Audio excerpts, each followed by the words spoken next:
Welcome, everyone. Welcome to our Salesforce LinkedIn live session.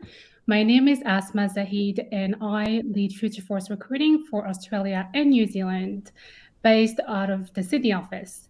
So, thank you for joining us today. On the spotlight, we've got the Business Development Associate role that we are recruiting for at the moment. So, just wanted to take this opportunity to share with you some insights about the role.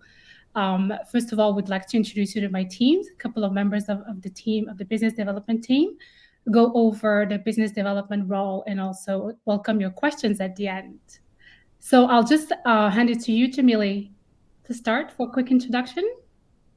Thanks, Asma. Hi, everyone. My name's Jamili. Thank you for joining us. I'm the Business Development Associate here at Salesforce Sydney office. So I really enjoy sports, trying new cuisines, traveling, and enjoying seeing my friends. So that's a little bit more about me. Let's jump into, background, uni, and how I came to Salesforce. So in terms of my background uni experience, I started uni in 2017, where I studied a Bachelor of Commerce, majored in marketing, and got involved in various roles around uni. Post-uni experience, shortly after graduating in 2020, I undertook various marketing and business development roles at various companies, where I then landed my BDA role through ASMA in 2021. I continued to keep working my way up at Salesforce with this awesome team and progressed to an AE. So how I came to Salesforce, I was introduced initially to Salesforce through a family that I was nannying for, and then reintroduced through some networking opportunities with my university and ASMA, who I formed a connection with. So what to expect from the BDA program? So majority of our time will be prospecting for our BDRs to find strategic accounts by providing them with key contacts in a particular business. Talent development, so working on our assessments that cover customer stories, mock calls, product overview, shadowing takeaways, and mentoring with sales development representatives and business development representatives, also managers, if we want to increase our understanding of Salesforce and what Salesforce does, and personal development. So really networking with the SDRs, BDRs, and account executives to really understand our career progression, presentation skills of various areas of the business throughout Salesforce. So the next slide, we have the BDA day-to-day experience. So there's an insert screenshot of my day-to-day on the next slide. And this kind of explores what a day-to-day would look like as a BDA. So we're measured on 3 metrics. So our scorecard and metrics, 3 areas: scorecard and metrics, assessments, and our core competencies. So our scorecard and metrics focuses on working with our BDR teams to ensure we're providing them with strategic accounts and contacts. Assessments, so really focusing on that personal development and growth, aiming to complete the 4 assessments, and core competencies such as product knowledge, value selling, dependability, involvement with our team, and teamwork. So as a BDA, we're aligned to different BDR teams, and we work closely with these teams to provide them with valuable contacts to generate pipeline. So as a BDA, no 2 days are the same. We have our morning huddle with our team just to catch up and see where we're at with our accounts. We have our individual meeting with our individual BDA manager to plan for the week. This ensures we're up to date. And we'd like to meet with our BDR teams and BDR managers once to twice a week to really understand what our BDRs are up to and how we can best help them day to day. So supporting the BDRs with their account build-outs, we use various tools such as Sales Navigator, Zoom Info, and Lusher to find relevant information of these key contacts. And also a great part of the BDA program is there is opportunity for BDA team rotation. So we're allowed, we have the ability to work with different BDR teams and really understand the business from different areas. So Caitlin, who's on the call today, will take us through the next part of the BDA journey. Thank you. Thanks, Jamili. Thank you for the introduction. Actually, before we go to Caitlin, I just wanted to ask you a quick question here. Yeah. Step in here. I just wanted to basically, I know that you've started your career journey with Salesforce in a virtual setup, in a virtual environment, like everyone else in the past year or so. How was your onboarding experience? What did you experience with Salesforce in terms of onboarding experience? If you can give us a bit of insights about that. Yeah, definitely, Asma. Great question. So Salesforce really helped me throughout my onboarding online. We had a working from home budget that allowed us to really get the equipment that we needed for the online setup at home, so headphones or a desk. We have wellness packages that have helped us in this time to get gym equipment to help with staying healthy and fit at home and really keeping an eye on that. We have the equality group events to promote equality. I'm part of the Salesforce Women's Network and the Generation Force that allow us to connect with women in business, which is great, and also, yeah, generations throughout Salesforce, which has been great to really have that social connection with different people in the business. And also we have the 56 hours of volunteering, which is great year on year, which has been helpful online, yeah, with the little programs that we have at the moment. Yeah, virtual events have also been great to connect with our team. And we have Slack channels that allow us to connect with the BDRs, AEs, BDAs, and our team to really stay on top of that and connected, almost like an office feel, not quite. Thank you. So we'll cover some of the recruitment process that you've gone through just a few months back. So Caitlin, I'll move on to you next. I know that you work closely with Jamili as, you know, being supported in terms of helping with sales and things like that. So how did you manage to move from the BDA program? So you joined us as a BDA. What was your process throughout the different ranks across the sales org? So if you can guide us a little bit about the process that you've gone through until where you are now. Yeah, great question, Asma. And I've luckily been with Salesforce since November 2019 when I first joined as a BDA. But before that, just like Jamili, I was a university student, just looking for my first job, wasn't too sure where to go, and studying a degree in public relations and marketing.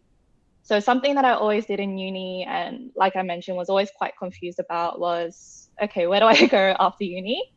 So going from that, doing a few different societies, doing a few different volunteering, ISEC was probably the one closest to me.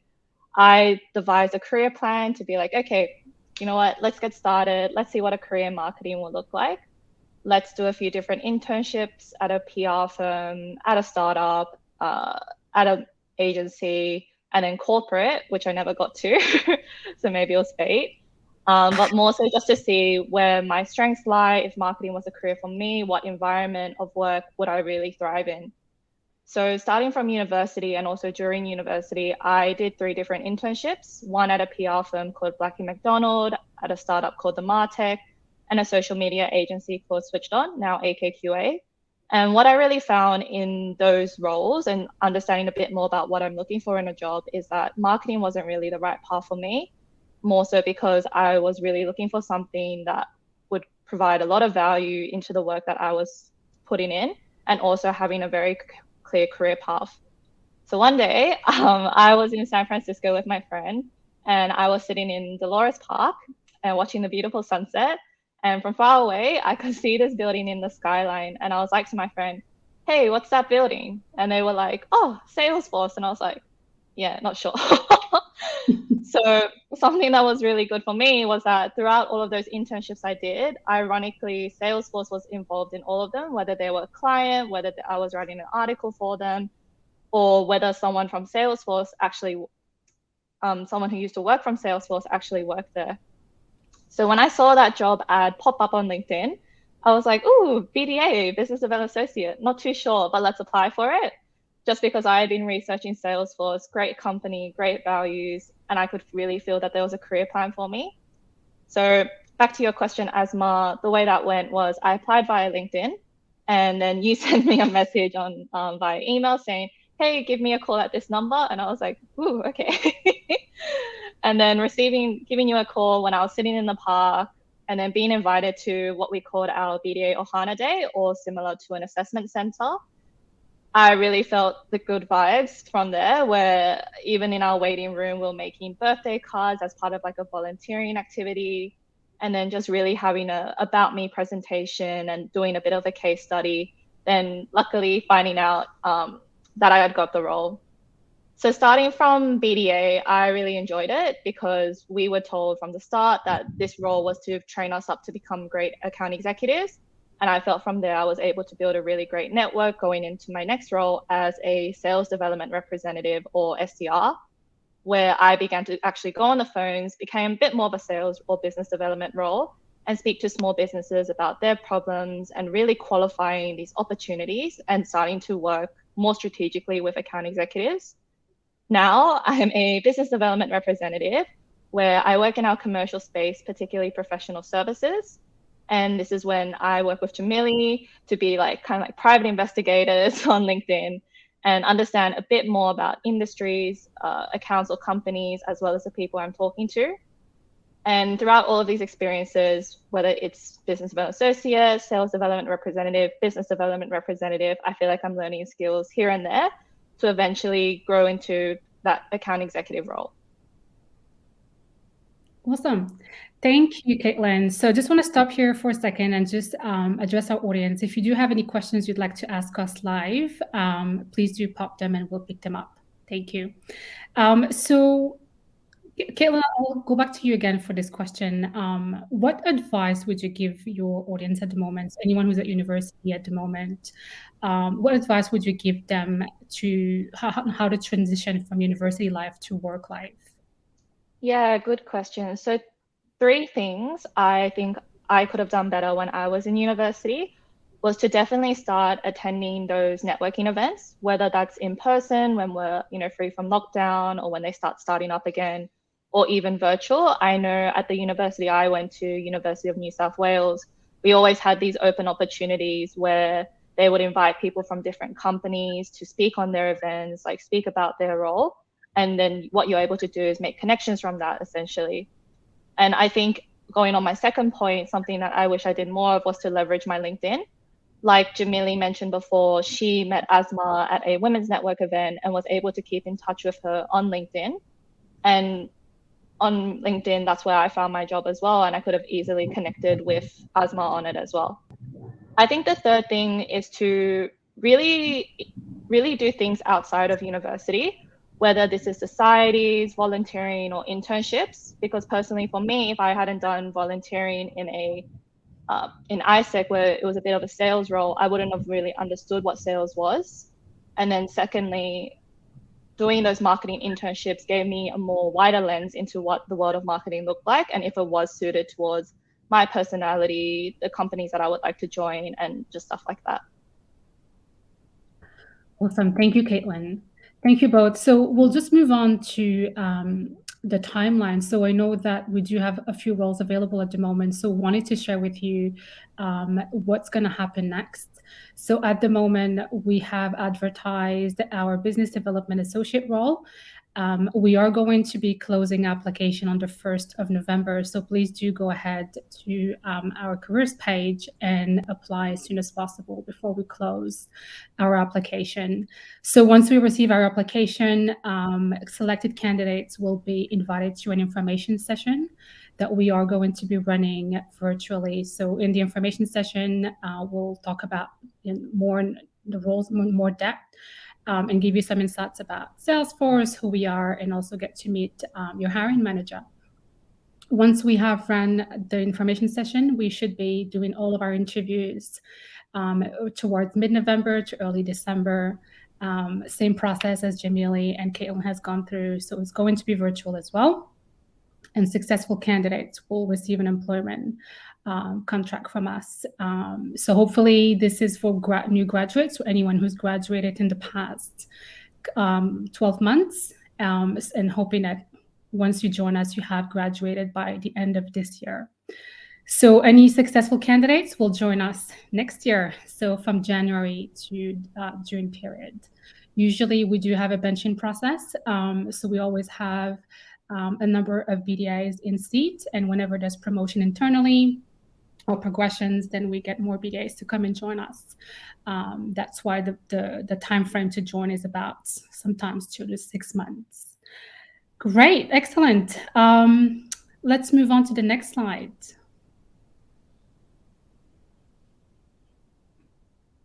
Actually, we'll do a little Q&A to get started. So Jamili, you've done your recruitment experience and you're interviewing virtually. How was that compared to previous interviews that you've had in the past? Yeah, good question, Asma. Definitely a bit challenging online this year, but it still was went quite smoothly thanks to Salesforce. There was a lot of interaction, a lot of emails going back and forth, so everyone knew what was going on. So we have the initial application. We had an interview and pitch with the hiring managers, 2 to 3 hiring managers, depending on the team.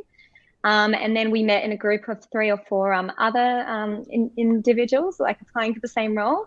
And that's where we kind of discovered what everyone wanted to do. And the managers spoke to us, in the group to understand a little bit more about us and our fit for Salesforce.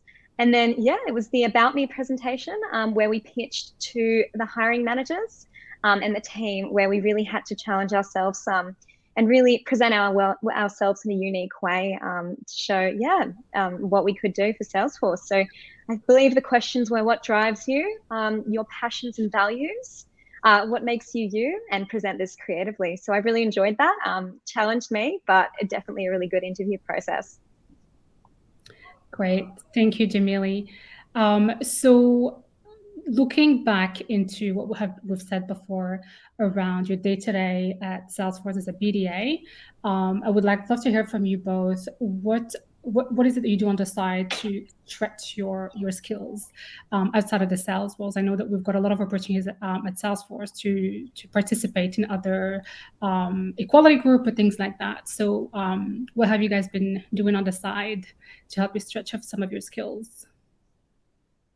Yeah, so I think definitely the quality groups are a really great place, not only to meet people, but to learn a bit more about the different areas of the business and to really learn about what Salesforce is doing. I know one example they gave in Earthforce, which obviously looks after the environmental impact that we have on the Earth.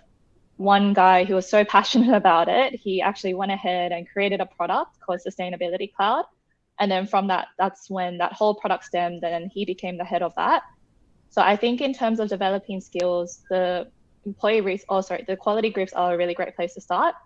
But what other things I've been doing is just reaching out to people in all honesty, and then learning a bit more about what they do, seeing how that can help me in my role, and then developing skills in that way. I know we also have education reimbursements if you want to do some extra study, some people doing extra customer experience degrees, and then also our admin certifications if you're ever looking to get a bit more technical experience.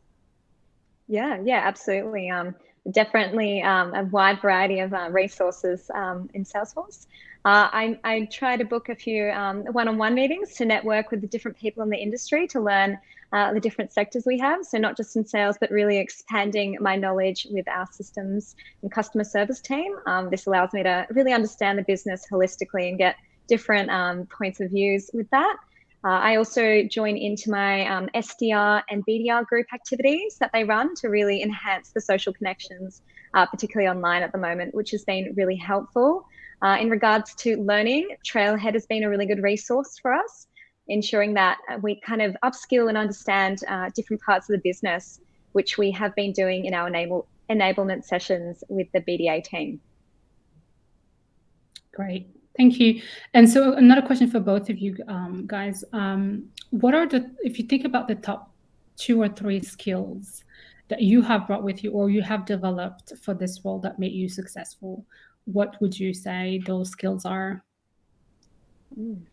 I would say reliability. Reliability, being very reliable in this role is very important. Relying on other people to deliver things as well is great. Being able to deliver things on time and be reliable in your team is a great asset, particularly in sales. And ambition, really wanting this role and really going for it, putting your hand up for all the different opportunities that Salesforce offers, whether it be speaking online or running a trail and learning a new skill. Those would be definitely 2 of the skills I'd be taking away and would bring to Salesforce. Yeah, I think for me, it's definitely on that time management piece. And in some aspect, I would also say pitching or communication. Time management, especially when you start moving up to that more sales development representative or business development representative or really any other role, or even as a student, is super, super important. Like knowing when to prioritize your time, to not procrastinate, and to really drive value in those time blocks. So something I always do in my day-to-day or in my calendar is to really make sure that I'm staying quite focused on my time by making sure that I'm not having meetings here and there to distract me, making sure I'm getting done what essentially needs to get done. And then I think communication always goes a long way. Doesn't really matter if you're introverted or you're extroverted, being able to communicate in a way where it's combining sort of talking, but also knowing when to listen. So something we always push in business development or sales is active listening. So having a two-way conversation, not just like having that one way or that one pitch towards someone and not really listening to what they're saying. So I always think that whether you're meeting someone internally, whether it's like a friend, just being to actively listen to their challenges or their problems or what they're really saying really enables you to be a really good communicator. Great. Thanks. And I know, Caitlin, you're very, very organized. It's scary to see your schedule. I had a look at it earlier. So do you want to tell us a little bit about what does a week look like as a BDR at the moment? Yeah, so my week is, as you mentioned, it can look quite chaotic with all its like different colors and time blocks. But my day-to-day would essentially be waking up at around 7:30 or a bit earlier, just have like a coffee, maybe get some breakfast, go on a walk. And then I start looking into more of my admin work. So that would be, if I've gotten any prospects coming in from like the website, coming in from the website, doing some reverse, what we like to call deduping. So checking who's passed me what lead, if they've recently looked at something on our website, checking what I'd probably like to do for the day, if there's anyone or any account or company that I'd like to work on. And then spending some time doing some prospecting into call blocks. So in sales or business development, call blocks are really important because when you're on the phone, it's good to get into a rhythm of what you're particularly saying or just like getting used to sort of that flow. Whereas like if you make one call, you do something else, you make another call, just like many other things, it becomes quite disjointed. And then I basically repeat that for the afternoon and then ending my day with just some admin. So that way I can de-stress, chillax, and get ready for the next day. And then you can see on that calendar, there's all these different color blocks to make sure that if I'm just quickly looking at it, I'm like, okay, cool. Dark blue, that means I'm going to call down now. Light blue, I'm doing a bit of admin. Lunch, yay. Purple, I have like a few meetings. Red, that's super important. And then anything in that strange salmon pink color would be when I'm helping other people in the team, like Jamili, or having some internal meetings. Awesome. Thank you. Thanks for sharing this, and always time for lunch. Of course, prioritizing that. So, Caitlin, I might just ask this question to you. And I know that sometimes we always just talk about a role and all the benefits and everything that this role can bring. But I am pretty sure that for each role and every time that you progress or get promoted, you face new challenges. So what were the challenges for you so far that you have faced? And obviously from those challenges, you probably learned a lot. Would you think of anything that you would like to share with our audience today?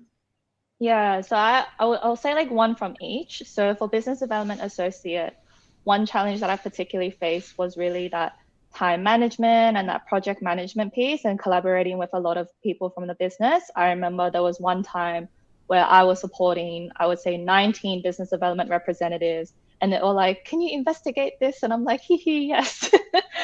So it was definitely something where I had to stay quite on top of, and I did find it quite challenging because it's like, oh, there's a document here. Okay, I have to put this in here. I have to put this in here. All right, that's project done. Let's move on to the next one.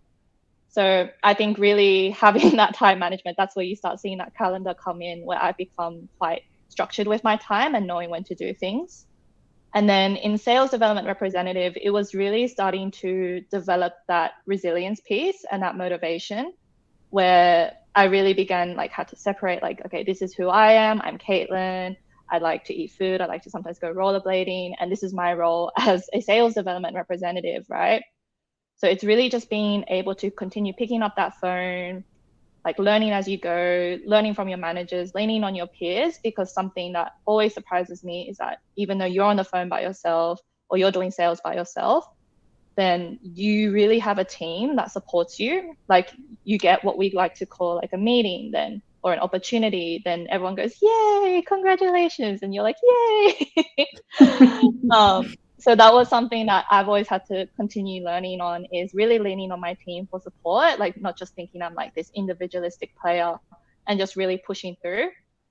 And I would say in business development representative, what I'm finding quite challenging now is, again, being quite structured with my time and trying not to be too detailed or learning too much about a company or an industry, and really getting stuck in what we like to call this rabbit hole of research, and just going back to the sales development representative role, where it is quite activity heavy, and just being able to pick up the phone and have a conversation with someone on the other end, and just really managing everything else from that. Great. Thanks, Caitlin.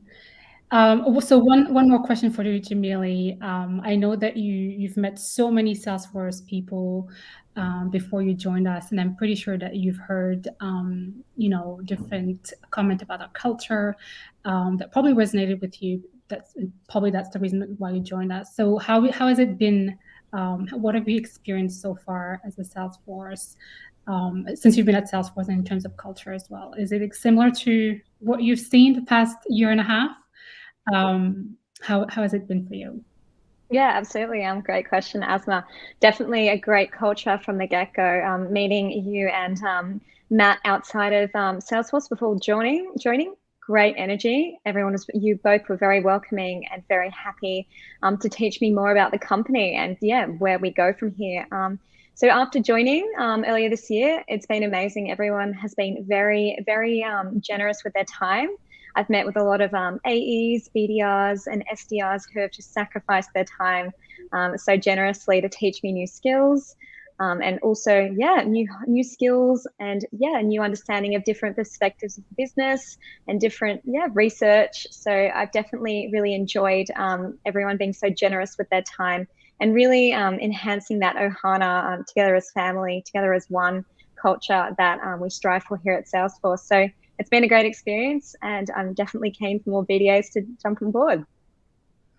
Hopefully we can continue that in person very soon. I remember, Caitlin, when you first joined, I used to sit with you guys on the sales floor, and I remember the first time I heard this massive noise happening, because obviously it's just such a great energy to be part of that team. I think every time there's a success or something happens, the entire floor gets up and starts applauding, and it just goes around in circles. So it was quite interesting to experience the first time, and then you just start being part of it as well. So really excited for you to come in and experience that in person as well. Great. We invite you again, if you have any questions, please pop them in the chat. We'll pick them up. We're going to move to the next slide. So the next slide is a general program. So I know that this session is specifically for business development associates. However, I want to highlight that we are going to have more roles coming up in the next few years. So this is a projection of what you could be part of in the future. We are going to go back to market for the two big campaigns of the year. So the first campaign will start in March, and the second one will start in July of next year. So stay in touch with us via LinkedIn. You can add myself, Jamili, and Caitlin on LinkedIn, so you can stay abreast of what's happening out there. But there are two programs that you could be part of. So on the left, you've got the program for new graduates. So if you are on your final year at university, you could definitely apply for one of those programs that will come up in March. They will be advertised in March for a February 2023 start. If you are successful in the graduate program, you will join us for a 12-month, 9 to 12 months program.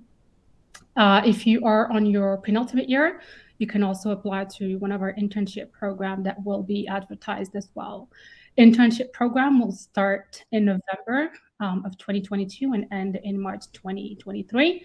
I know we are so ahead of the timeline, but this is just a projection in terms of if you're looking or not qualifying at the moment because of your graduation date, you do have some time to apply for next roles. Internship programs are usually for a period of 12 months. and they come in any area of Salesforce. So we've got Salesforce, we've got Tableau. We will have many internship possibilities at MuleSoft as well. When you join the program, you do have access to networking opportunities. I know all of our interns really enjoy their time because they get to meet with leaders, they get to meet with our CEO at the end of their internship for lunch. And so we actually get to go to customers and meet customers as well. So it's a really great way to taste and feel for Salesforce and see if that's something that you would be interested in. And obviously, once you have finished with those programs, you get the option to be converted to a graduate role.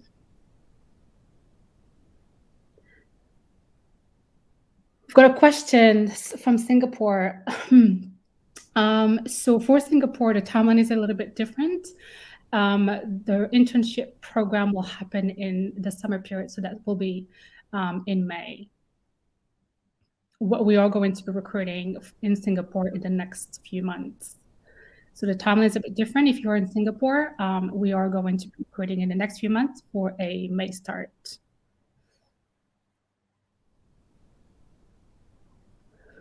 Awesome. Caitlin, Jamili, if there's anything that you'd like to add, thank you so much for your time today. It's been a pleasure. Hope you really enjoyed this session. Please feel free to add myself, Jamili, and Caitlin on LinkedIn. If you haven't followed our page, you can definitely connect with us as well. And all of our roles will be advertised there going forward. And if you are interested in the BDA program, please do remember to apply before the 1st of November, before we close the application. Thank you very much, everyone. Have a lovely day. Bye-bye. Thank